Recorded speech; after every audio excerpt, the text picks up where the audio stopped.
Question 1 says Andre deposited $24.50 into his bank account each week for 5 weeks. What was the total amount Andre deposited? So if we have $24.50 each week for 5 weeks, and we want to know the total amount, this is a multiplication problem because each week $24.50 is going in, and it's happening 5 times. So we're going to multiply $24.50 times 5. 5 times 0 is 0. 5 times 5 is 25. 5 times 4 is 20. Then we add the 2.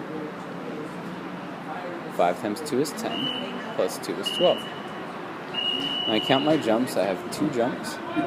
So I'm going to move the decimal 2 times down here. 1, 2. So for number 1, you should have $122.50.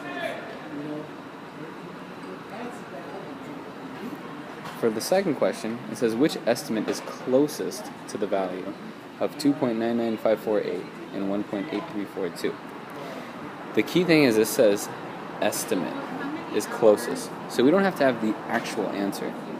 2.99548 is pretty close to 3.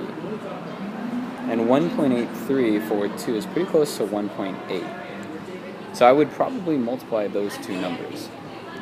So if I do 1.8 times 3, 3 times 8 is 24.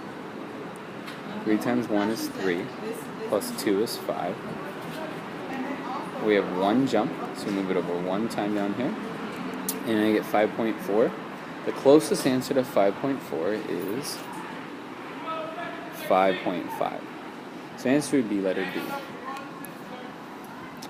Third question says, select all, that means there's more than one right answer, select all of the expressions that have the same value as 892 divided by 8. So let's look at each of these. Letter A looks a lot like 892 divided by 8, except there's a 0 added on each of those numbers. That tells us that these are equal.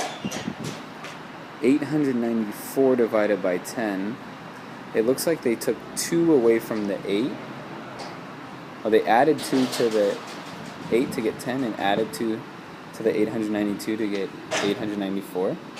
But that wouldn't give us the same answer, so that's incorrect. If we look at letter C, they took 892 and they moved the decimal over once. And they took the 8 and they moved the decimal over twice. So C is not correct because you have to move the decimal the same number of times. Letter D, they moved each of those decimals once. They took the 892 and they moved it 2 times, and they took the 8 and they moved it 1 time. So D is incorrect. Let's look at this letter E, and we're going to erase so we have a little more space. For letter E, they took 892 and they moved the decimal over 3 times to get 0.892. And they took 8 and they moved the decimal over 1, 2, 3 times to get 0.008. So letter E is also correct.